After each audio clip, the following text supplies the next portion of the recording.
Hi everybody. So this is the final video of the left wing top skins. There my friend and I, Ted, are discussing the best route to take. So all we have left to do is there's the center in the section, or sorry, the section in the center where the two skins overlap, and you can see those are the remaining Clicos on the skins. So we have to go and do those, and we're going to do those by doing part of the top and the bottom horizontal along the rear spar and the main spar, then going outward from the center of where the J channel is along the seam, and then meet the two in the middle, and that's done. Then we'll finish up by doing the J channel.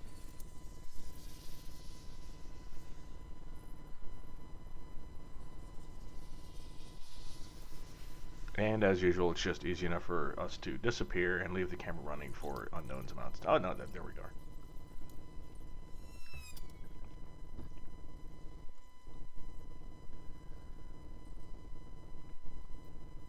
Again, the reason that you rivet this way, Van suggests that you kind of do each skin from the very center and kind of balloon out from the middle. That'll keep the skin nice and tight. You'll reduce oil panning and not have any chances of any twisting, warping, or bubbling of the skin, or creasing.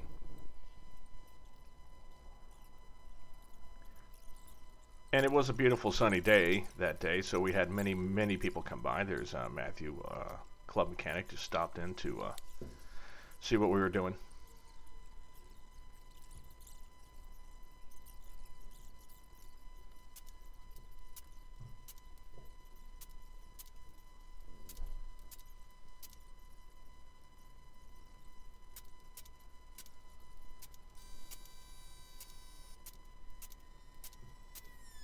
We got pretty good at doing this too. At one point, I think we were averaging 5 to 6 rivets a minute. We finally realized it was easier just to have everything riveted, not riveted, Clicoed, so that instead of having to remove a Clico and then move it over one, because you always wanted to have a Clico next to the spot where you're riveting, for maximum strength, that it was just easier to have everything Clicoed than to just remove, drop into the bucket, insert a rivet, and then rivet it in, and then do that over and over.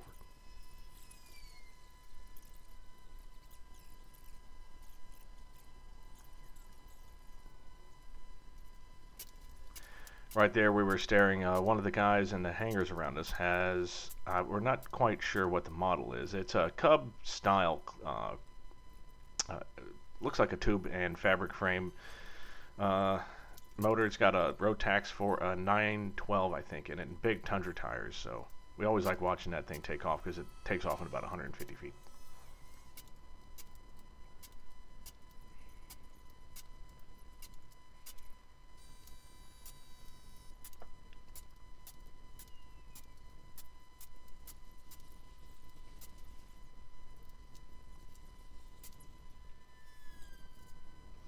And that was it. So yeah, we finished up riveting all the top skins on. Now I've just sort of put the J channels in. A thing to remember, of course, is when you're doing those J channels, always remember which ones to mark as left upper, left lower.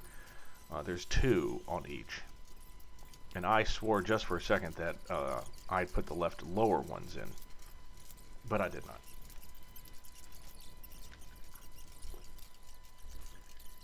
So you can see we're Clicoing every single hole.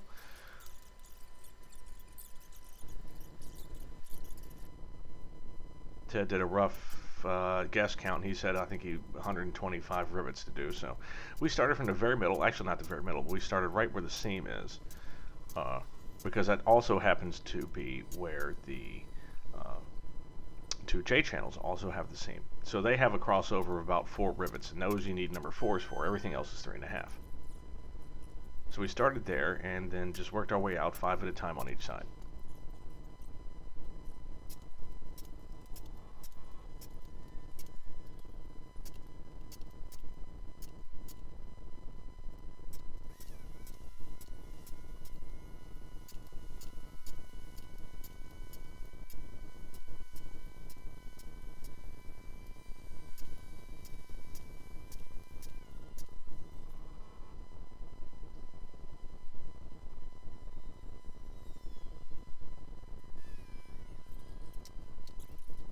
Here we are taking a few vanity pictures of us working on the plane.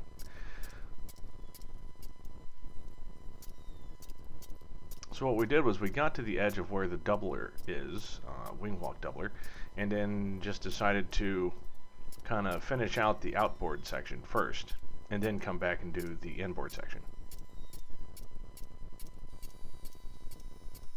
There was hardly anything that we were going to rivet out there that would have very much of an impact stress-wise on leaving the rivets open on the inboard side of the wing.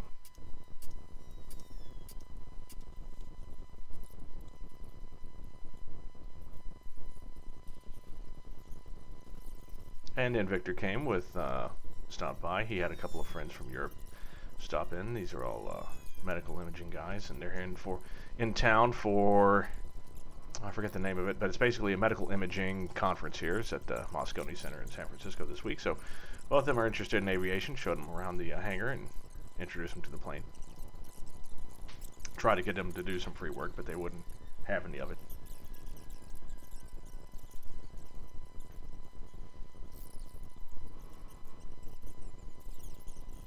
And once I can finally get everyone not distracted from that, we finish up these rivets, and that is it. So, in the next video, we'll actually be completely done. I'm going to start working on the leading edge of the left wing. So, another chapter done, and see you soon.